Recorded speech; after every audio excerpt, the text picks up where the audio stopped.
All right, this fella is on. Yep, and the tar amps is on. So we have got 8 15s hooked up in the car, ready to go. We've got one big, massive battery bank also installed and ready to go. That means in this video, it is time to get these things playing. To do that, we've got 2 of these tar amps, base 8Ks that we have got to hook up. So 16,000 watts total. We got to get these things mounted, hooked up, and get to testing.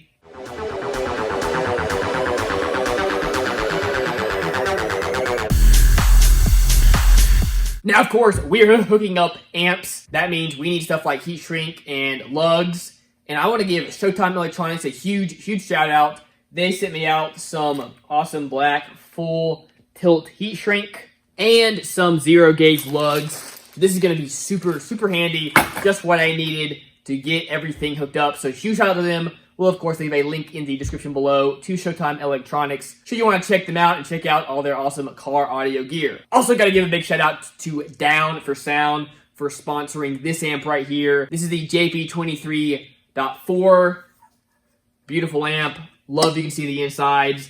This is going to be the amp we're going to be using for my door pods. So another thing we got to hook up today. And real quick, I know most of y'all know this, but we are giving away this American-based XFL at the end of this series and some cash, just depending on how many subscribers we get up to. And we are almost up to 80,000 subscribers, which means once we get there, we'll be throwing in $300 along with this. So if you want to get entered, make sure to subscribe. All right, guys, let's get to the video. Like I said, we have 2 of these tar amps, base 8Ks. I've done a ton of planning.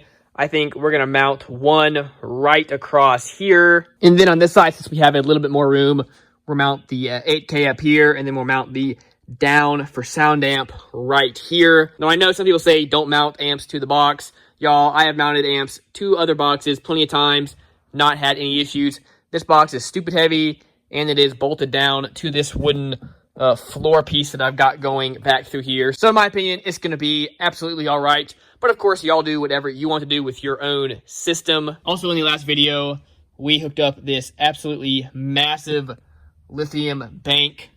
Now, it's not quite ready just because I don't have the balancer for it yet, but that should roll in here in a couple days. So as soon as that comes in, we'll just pop up this side, hook that up, set it back down. We're going to mount the balancer right there. But we still can go ahead, at least hook some stuff up, makeshift for testing. I've already got a little bit hooked up just to make sure all my grounds are good. So that is good there. Now, I grabbed these washers. You can get these at Lowe's. They're over in the plumbing section, but they are a sort of rubber. These are what I've used in the past. They've done fine. So grab some of those. That's what we'll be mounting the amps with.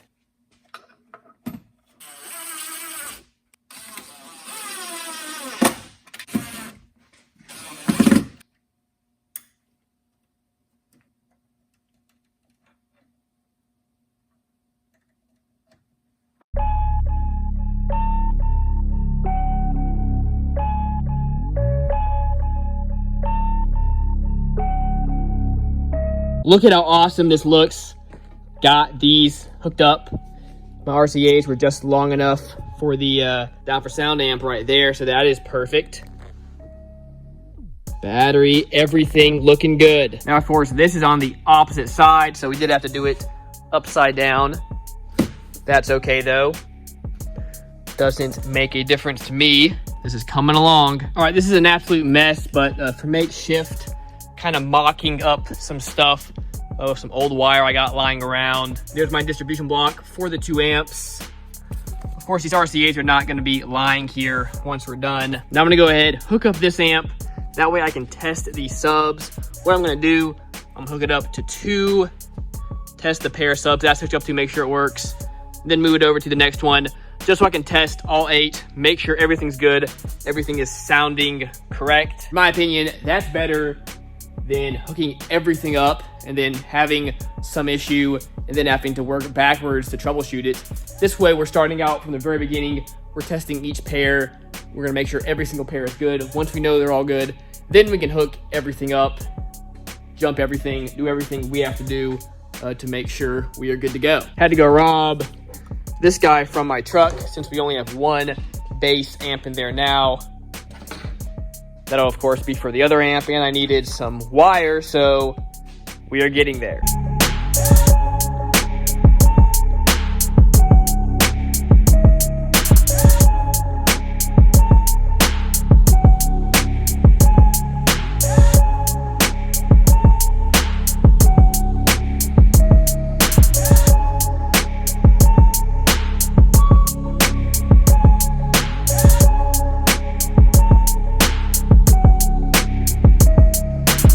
All right, I'm aware this is an absolute just mess of wires. We are gonna get this all cleaned up. Again, this is just so I can quickly test it out.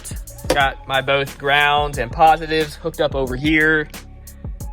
Everything ran. Again, gonna clean it up, but hey, let's power this thing on, see if this amp comes on, and see if it works.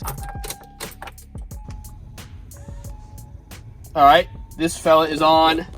Yep, and the tar amps is on. And of course, hear that really loud fan. But so far, everything is on, looking good.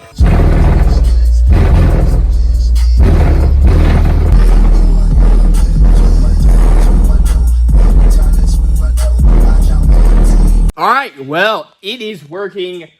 Guys, already pretty loud, and that's just 2 of them. 6 more to hook up.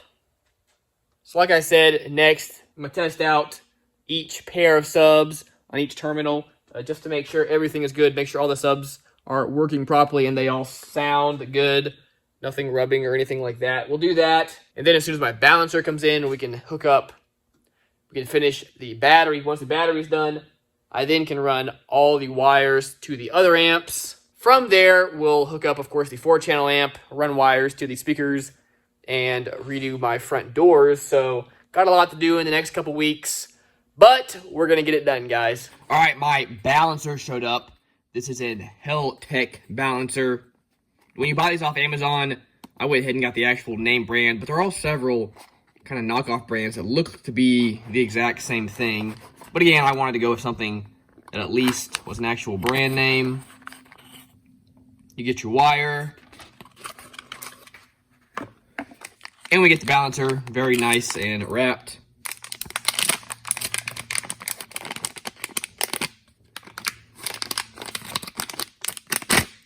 Here it is. Now there's a bunch of different options when it comes to balancers. I know these Hell-Techs are just kind of tried and true, nothing fancy, but they get the job done. This guy was about, I think, $40. So this is what we went with. Now this can be done with LTO or LiFePO 4 or, you know, some other different types. Basically, if you have these 2 soldered, it'll work with the LiFePO 4, which is what my cells are. Or if you unsoldered them and then soldered LTO to that, then it would work with your LTO cells. Also comes with plenty of wire, so that's nice. Now, this can go up to 6 different channels to balance. We're, of course, only going to be using 4 of them for my setup, and I'll show you all how we do that. To hook them up, ran out and grabbed these. I love these, just the fact that you can heat shrink them nice and easy. So yeah, we're gonna heat shrink these onto here, then we'll hook it up to the bank.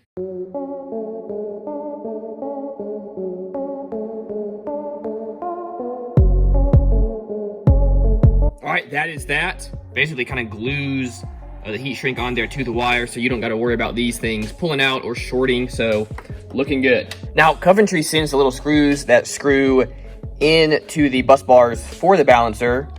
Now you only need 5, but they actually send you 8. That is really, really nice. You could put 1 balancer on each end of the bank. Wouldn't be a bad idea for me to do that. Not gonna do that here, but I could. Would just make sure it would stay balanced easier and balance faster. And if you do lose some screws, hey, they send a couple extra, so that is awesome. All right, I've got all these hooked up. Now what you wanna do, you start with your negative.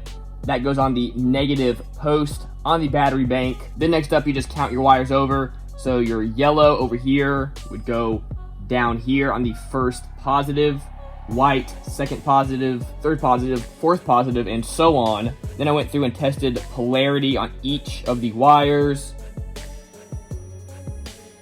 Don't know if you can see that, but just to make sure that each individual one was good. Then I'm gonna test each of these, make sure we're getting the proper voltage. But you see we've got 3.27 volts.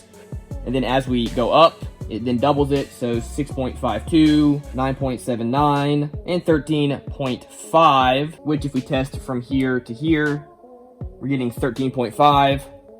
So that just means that all our wires are hooked up correctly. Okay, next up, let's plug this guy in just to see if it works. Yep, lights on, we are good to go.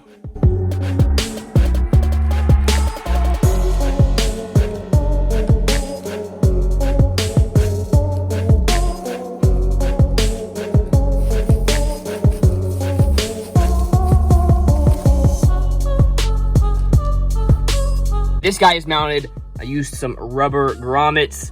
Now I don't have it super tight because there is some circuitry kind of right behind there, but that'll hold it nice and in place. Everything is hooked up. It is currently balancing, so that is awesome.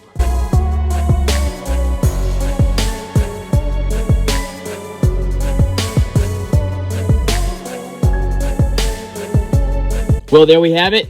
Everything is hooked up. Battery good to go.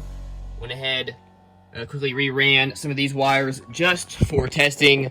So I'm gonna go through, test all the subs, make sure everything is good. I won't bore you with that. And then in the next video, I think we'll go ahead, hook everything up, run all the wires, clean up everything back here.